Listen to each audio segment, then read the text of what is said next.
Hi everyone! Mapuspos nawa kayo ng pagpapala at kapayapaan. Una sa lahat, nagpapasalamat ako sa Diyos. Ang Diyos ang siyang nagliligtas sa akin. Tiwalang-tiwala ako at wala munti mang pangamba. Sapagkat ang Panginoon ang lahat sa akin, siyang aking awit, ang aking kaligtasan. Okay, sa Gawa, chapter 2, verse 38, nasusulat na, pagsisihan ninyo taligdan ng imong kasalanan at pabautismo kayo sa pangalan ni Jesucristo upang kayo patawarin at ipagkakaloob sa inyo ang Espiritu Santo. Itong sermon ni St. Peter na pagsisihan ninyo taligdan ng imong kasalanan ay hindi na ito bago sa ating pandinig. Actually, naririnig natin ito palagi sapagkat ito ang ipinangangaral nila sa atin sa Biblia.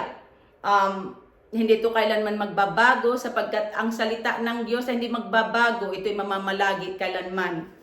Okay, dito sa sermon ni St. Peter, sa Gawa chapter 2, pinangaralan ni St. Peter ang mga Hudeyong nagpako sa Panginoong Hesus. Sinabi ni St. Peter sa kanila na dapat malaman ng buong Israel na itong si Hesus na ipinako nila sa krus, siya ang ginawa ng Diyos na Panginoon at Kristo.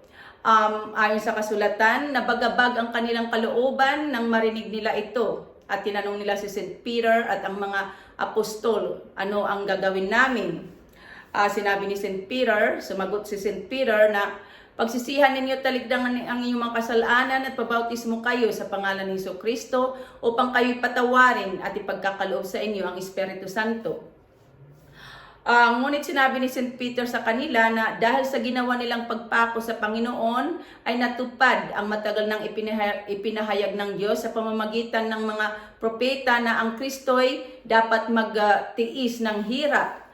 So ang paghihirap ng Panginoon, ang dinanas niya ay kalooban ng Diyos upang maisagawa niya ang kanyang panukala.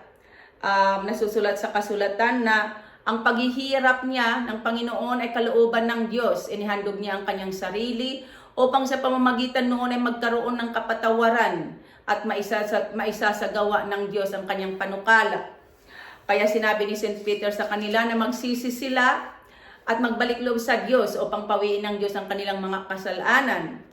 Okay, itong sermon ni St. Peter, hindi lamang ito para sa kanila, kundi para sa lahat. Sapagkat ang Panginoong Hesus ay pinako sa krus para sa lahat ng mga makasalanan.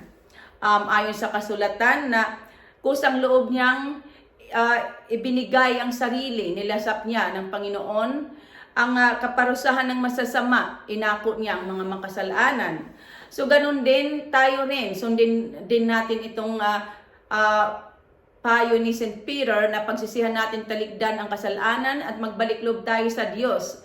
Sapagkat ito lamang ang tanging paraan upang tayo patawarin ng Diyos at ipagkakaloob sa atin ng Espiritu Santo. Ang Espiritu Santo, ito ay ipinangako ng Diyos, hindi lamang para sa mga Hudeyo, kundi para sa lahat sa mananalig sa Panginoong Jesucristo. Sinabi ni St. Peter na ang pagpapalang ito, ang Espiritu Santo, ay hindi lamang para sa mga Hudeyo. That's a good news. Ito ay para sa lahat, sa bawat tatawagin ng Panginoong Diyos.